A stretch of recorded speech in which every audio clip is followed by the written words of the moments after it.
Assalamualaikum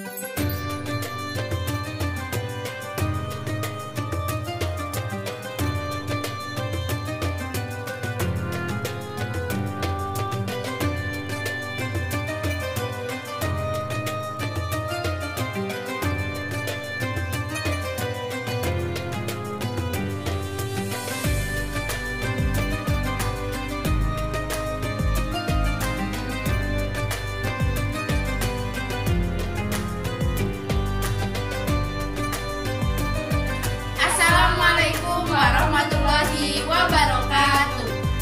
Kami dari kelompok 5 mengusung tema penelitian mengenai kearifan lokal bernuansa Islam di suatu daerah.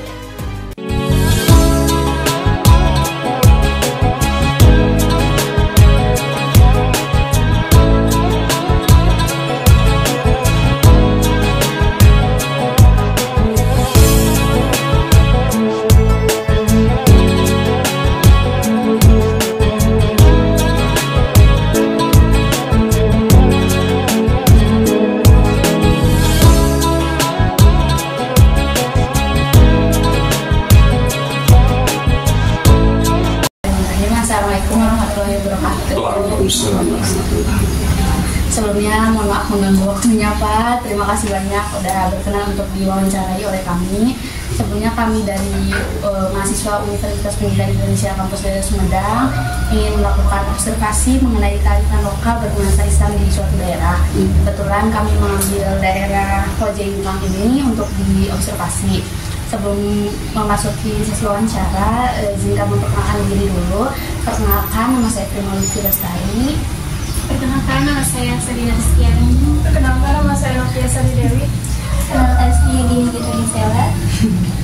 Oke, Bang. Pertanyaan pertama, bagaimana menurut pendapat Bapak tentang pentingnya mempertahankan kearifan lokal kayak tradisi dari desa ini gitu, kebiasaan, budaya gitu di tengah perkembangan zaman sekarang? Budaya hubungan dengan keagamaan. Alhamdulillah ya, di sini seperti masalah keagamaan, dan ini juga paham bagaimana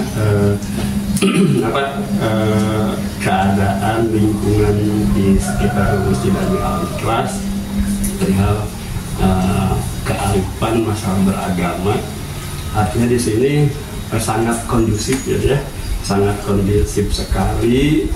Jadi di sini tidak ada sekat-sekat di antara pemeluk agama, walaupun notabene di sini ada beberapa keluarga yang non Muslim.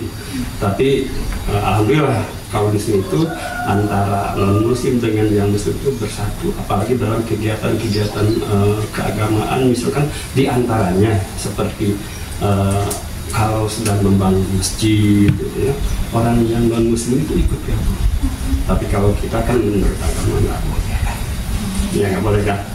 Nah biasanya kalau di daerah Pernikahan sendiri, Bapak tradisi apa sih yang misalkan setiap tahunnya ada gitu? Kalau tradisi yang keluar dari agama itu, yang budaya ya, yang di budaya itu di sini sudah tidak ada, ya. Seperti ketika ada yang meninggal, ya ketika ada yang meninggal, kan kewajiban kita mengempat perkara ya, memandikan, mengkafani, mengucapkan dan menguburkan. Orang tradisi di sini persatuan dan kesatuannya sangat tidak ada. Pokoknya semua yang datang diorganisir langsung. Kemudian ya akhirnya semua pokoknya ya itu sukacita sampai satu keluarga dapat berapa kilo di sini ya. Oke Pak, kan tadi itu tradisinya tuh kayak yang tadi yang kurban itu. Nah menurut Bapak itu tuh sejalan nggak sih mendukung ajaran Islam dalam kehidupan masyarakat di daerah ini? Ya, kalau misalkan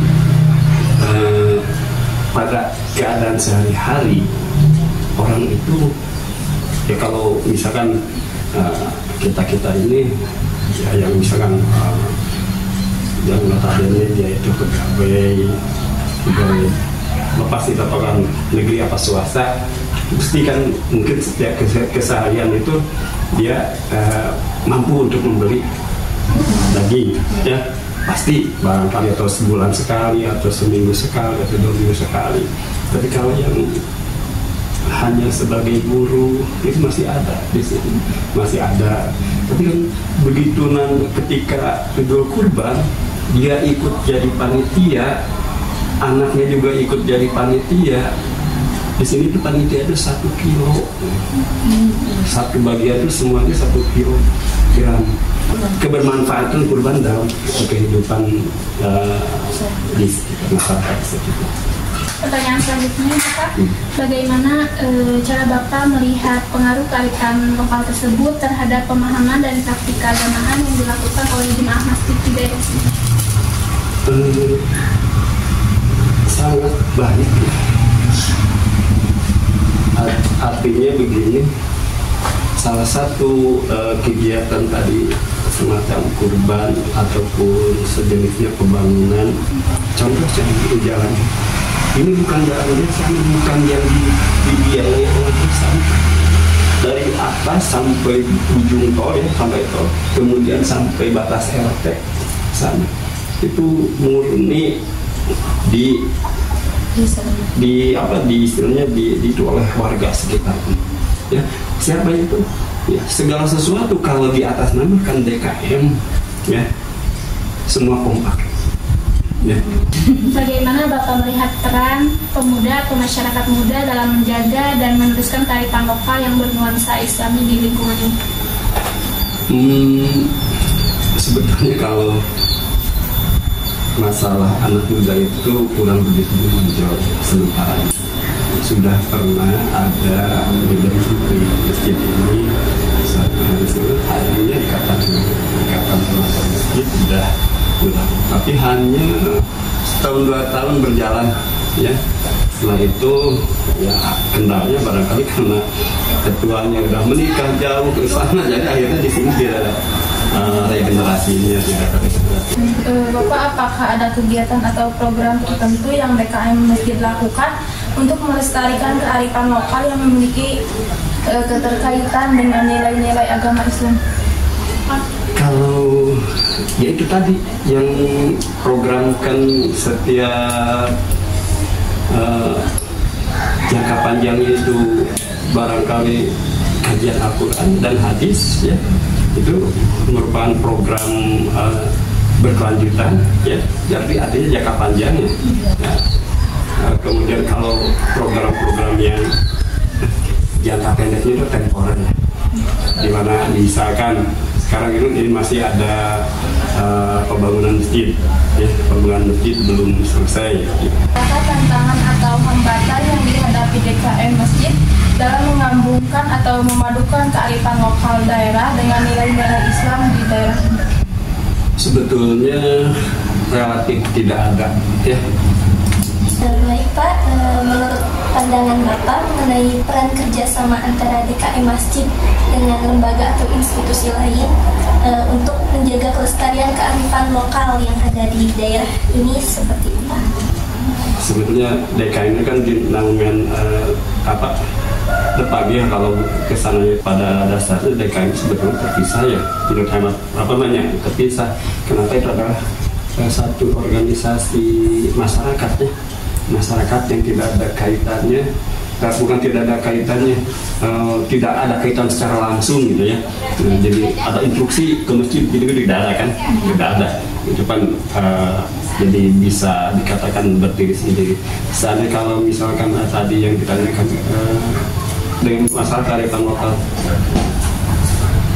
sampai saat ini, ya, masalah hal-hal yang tadi budaya yang biasa di sini, memang kalau itu setiap hari juga dulunya, ya, ini barangkali kalau dengan istilahnya instansi atau istilahnya apa ya, struktur organisasi ini sebetulnya dulu itu suka di MTS 1 RW, ya, 1 RW, termasuk Mekarsari juga ikut yang beda RW. Pertanyaan selanjutnya, bagaimana si kearifan lokal yang ada ini untuk meningkatkan kebersamaan dari daerah ini? Sebetulnya bukan hanya kegiatan kurban, kan? Kemudian halal bihalal dalam artian mesti itu harus dipertahankan, dalam artian karena di sini sudah mempunyai tempat yang cukup, ya.